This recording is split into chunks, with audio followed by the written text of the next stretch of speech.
ಸೂರ್ಯದೇವನು ಪಥ ಬದಲಾಯಿಸುವ ದಿನವೇ ರಥಸಪ್ತಮಿ.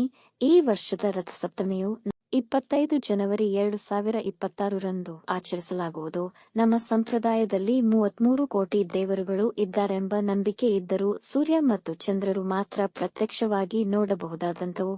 ಮಾಘಶುದ್ಧ ಸಪ್ತಮಿಯಂದು ಹಗಲು ಹೆಚ್ಚಾಗಿ ಸೂರ್ಯ ಮತ್ತಷ್ಟು ಪ್ರಖರನಾಗಿ ಪ್ರಜ್ವಲಿಸುತ್ತಾನೆ. ಅದರಿಂದಾಗಿ ಸೂರ್ಯನು ಹೊಸ ರಥವನ್ನು ಏರುತ್ತಾನೆ ಎಂದು ಹೇಳುತ್ತಾರೆ. ಈ ದಿನ ಸೂರ್ಯೋದಯಕ್ಕೆ ಮುನ್ನ ಸ್ನಾನ ಮಾಡಿ ಅರ್ಘ್ಯ ಪ್ರದಾನ ಮಾಡಿದರೆ ಆರೋಗ್ಯ ಸಂಪತ್ತುಗಳು ಇಮ್ಮಡಿಯಾಗುತ್ತದೆ ಎಂದು ಪುರಾಣಗಳಲ್ಲಿ ತಿಳಿಸಲಾಗಿದೆ. ನದಿ, ಸಮುದ್ರ ಅಥವಾ ಕಾಲುವೆಯಲ್ಲಿಯೂ ಸ್ನಾನ ಮಾಡಬಹುದು. ರಾಮ ರಾವಣರ ಯುದ್ಧದ ಸಂದರ್ಭದಲ್ಲಿ ಅಗಸ್ತ್ಯ ಮಹರ್ಷಿಗಳ ಉಪದೇಶದಂತೆ ಶ್ರೀರಾಮನು ಆದಿತ್ಯ ಹೃದಯದ ಮೂಲಕ ಸೂರ್ಯನ ಉಪಾಸನೆ ಮಾಡಿದ್ದರು ಎಂದು ರಾಮಾಯಣದಲ್ಲಿದೆ. ಪಾಂಡವರ ಅಜ್ಞಾತವಾಸದ ಸಮಯದಲ್ಲಿ ಶ್ರೀಕೃಷ್ಣನು ರಥಸಪ್ತಮಿ ಬಗ್ಗೆ ತಿಳಿಸಿ ದ್ರೌಪದಿಯು ಶ್ರದ್ಧಾಭಕ್ತಿಗಳಿಂದ ಸೂರ್ಯಾರಾಧನೆ ಮಾಡಿದ ಪರಿಣಾಮವಾಗಿ ಅಕ್ಷಯ ಪಾತ್ರೆಯನ್ನು ಪಡೆದು ಅರಣ್ಯದಲ್ಲಿಯೂ ಪ್ರತಿದಿನ ಮೃಷ್ಟಾನ್ನ ಭೋಜನ ಮಾಡುತ್ತಿದ್ದರು ಎಂದು ಮಹಾಭಾರತದಲ್ಲಿ ತಿಳಿಸಲಾಗಿದೆ. ರಥಸಪ್ತಮಿಯಂದು ಸೂರ್ಯೋದಯಕ್ಕಿಂತಲೂ ಮುಂಚೆ ಎದ್ದು ಮನೆಯೆಲ್ಲ ಶುಚಿಗೊಳಿಸಿ ವಿಶೇಷವಾಗಿ ಸೂರ್ಯನ ರಥದ ರಂಗೋಲಿಯನ್ನು ಇಟ್ಟು ಸಂಭ್ರಮಿಸಲಾಗುತ್ತದೆ.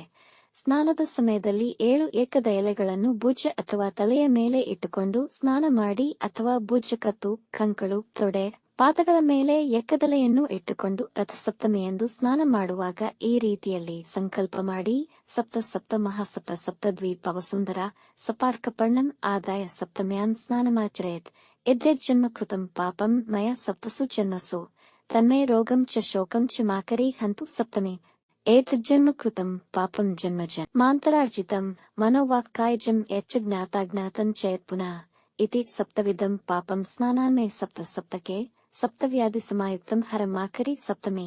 ಈ ರೀತಿಯಾಗಿ ಏಕದಲೆಯ ಸ್ನಾನ ಮಾಡುವುದರಿಂದ 7 ಜನ್ಮದ ಪಾಪಗಳು ನಾಶವಾಗುತ್ತವೆ ಎಂಬ ನಂಬಿಕೆ. ಇದರ ಜೊತೆಗೆ ಮಾಘಮಾಸದ ಮಾಘಸ್ನಾನದ ಫಲವನ್ನು ಪಡೆಯುವಿರಿ.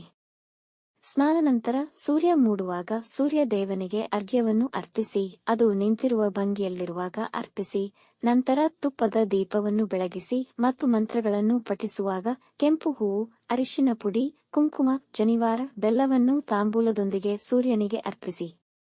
ನಿಮಗೆ ಸಾಧ್ಯವಾದಲ್ಲಿ 108 ಸೂರ್ಯ ನಮಸ್ಕಾರ ಮಾಡಿ, ಇಲ್ಲವೇ ನಿಮ್ಮ ಕೈಲಾದಷ್ಟನ್ನು ಅಂದರೆ 11-21 ಬಾರಿ ಮಾಡಿ.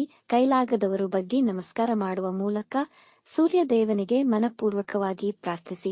ಆದಿತ್ಯ ಹೃದಯ ಪಠಿಸಿ ಅಥವಾ ಓಂ ಗೃಣಿ ಸೂರ್ಯಾಯ ನಮ್ಮ 108 ಬಾರಿ ಹೇಳಿಕೊಳ್ಳಿ.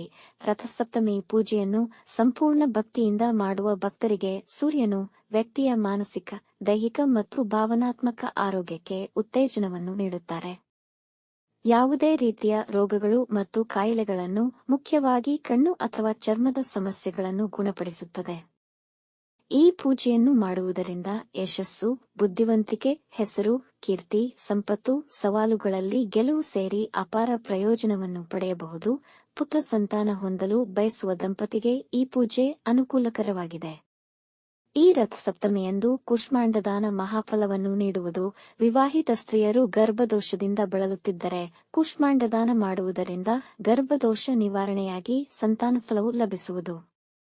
ಬೂದಕುಂಬಳಕಾಯಿಯನ್ನು ಖರೀದಿಸಿ ಅದನ್ನು ತುಪ್ಪದಿಂದ ಲೇಪಿಸಿ ಅದರ ಮೇಲೆ ನಿಮ್ಮ ಶಕ್ತ್ಯಾನುಸಾರ ದಕ್ಷಿಣೆಯನ್ನು ಇಟ್ಟು ಕೂಷ್ಮಾಂಡಂ ತಿಲಗವ್ಯಾಢ್ಯಂ ಬ್ರಹ್ಮಣ ನಿರ್ಮಿತಂ ಪುರ ಯಸ್ಮಾದಸ್ಯ ಪ್ರದಾನೇನ ಸಂತತಿರ್ವರ್ಧತಾಂ ಮಮ ಎಂಬ ಮಂತ್ರವನ್ನು ಹೇಳಿ ಬ್ರಾಹ್ಮಣರಿಗೆ ದಾನವಾಗಿ ನೀಡಬೇಕು. ಬೂದಕುಂಬಳಕಾಯಲ್ಲಿ ಯಾವುದೇ ಭಿನ್ನವಿಲ್ಲದ ಕಾಯನ್ನು ದಾನವಾಗಿ ನೀಡಿ. ಮನೆ, ವಾಹನ, ಭೂಮಿ, ಚಿನ್ನ ಮತ್ತಿತರ ಬೆಲೆ ಬಾಳುವ ವಸ್ತುಗಳಿಗೆ ಶುಕ್ರನು ಕಾರಕನಾಗುವನು. ಶುಕ್ರ ಡಿಸೆಂಬರ್ 11, 2025 ರಂದು ಅಸ್ತರಾಗಿದ್ದಾರೆ, ಅಂದರೆ ಶುಕ್ರಾಸ್ತವಾಗಿದೆ. ಶುಕ್ರಾಸ್ತ ಕಾಲದಲ್ಲಿ ಮದುವೆ, ಮುಂಜಿ, ಗೃಹ ಪ್ರವೇಶ ಹಾಗೂ ಇನ್ನಿತರ ಶುಭ ಕಾರ್ಯಗಳಿಗೆ ಸೂಕ್ತವಲ್ಲ. ವೈಭೋಪೇತ ವಸ್ತು, ಒಡವೆಗಳಿಗೆ ಶುಕ್ರ ಕಾರಕನಾಗಿರುವುದರಿಂದ ಈ ಸಮಯದಲ್ಲಿ ಖರೀದಿಸದಿರುವುದು ಉತ್ತಮ. ಭೂಮಿಗೆ ಕುಜ ಕಾರಕನಾದರೂ ತೆಗೆದುಕೊಂಡ ಮನೆಯಲ್ಲಿ ನೆಲೆಸಲು ನೆಮ್ಮದಿ, ಸುಖ ನೀಡುವ ಶುಕ್ರನೇ ಆಗಿರುವುದರಿಂದ ಶುಕ್ರಾಸ್ತ ಸಮಯದಲ್ಲಿ ಹೊಸ ಆಸ್ತಿ ಖರೀದಿ, ರಿಜಿಸ್ಟ್ರೇಷನ್, ಮನೆ ಖರೀದಿ ಶುಭಕರವಲ್ಲ. ಒಂದು ವೇಳೆ ಖರೀದಿಸಿದರೆ ನಿಮಗೆ ಆ ವಾಸ್ತವ್ಯದಲ್ಲಿ ನೆಮ್ಮದಿ ಇರುವುದಿಲ್ಲ, ಇಲ್ಲವೇ ಕೋರ್ಟ್ ಕೇಸ್, ಇನ್ನಿತರ ಸಮಸ್ಯೆಗಳು ಉದ್ಭವಿಸಬಹುದು. ಜಾತಕದಲ್ಲಿ ಶುಕ್ರನು ಪ್ರಬಲವಾಗಿದ್ದರೂ ಸಹ ಈ ಮೌಢ್ಯ ಅಥವಾ ಅಸ್ತ ಸಮಯದಲ್ಲಿ ನಿವೇಶನ ಅಥವಾ ಮನೆ ಖರೀದಿ, ರಿಜಿಸ್ಟ್ರೇಷನ್ ತಪ್ಪಿಸುವುದು ಒಳ್ಳೆಯದು. ಫೆಬ್ರವರಿ 3, 2026 ರಂದು ಶುಕ್ರೋದಯವಾಗುವುದು. ನಂತರದಲ್ಲಿ ಶುಭ ಕಾರ್ಯ ಹಾಗೂ ಖರೀದಿಗೆ ಉತ್ತಮವಿರುವುದು. ವೀಕ್ಷಿಸಿದ ತಮ್ಮೆಲ್ಲರಿಗೂ ಧನ್ಯವಾದಗಳು. ಮಾಹಿತಿ ಇಷ್ಟವಾದಲ್ಲಿ ನಮ್ಮ ಚಾನಲ್ ಅನ್ನು ಸಬ್ಸ್ಕ್ರೈಬ್ ಮಾಡಿ, ಲೈಕ್ ಮತ್ತು ಶೇರ್ ಮಾಡಿ, ತಪ್ಪದೇ ಬೆಲ್ ಐಕಾನ್ ಪ್ರೆಸ್ ಮಾಡಿ.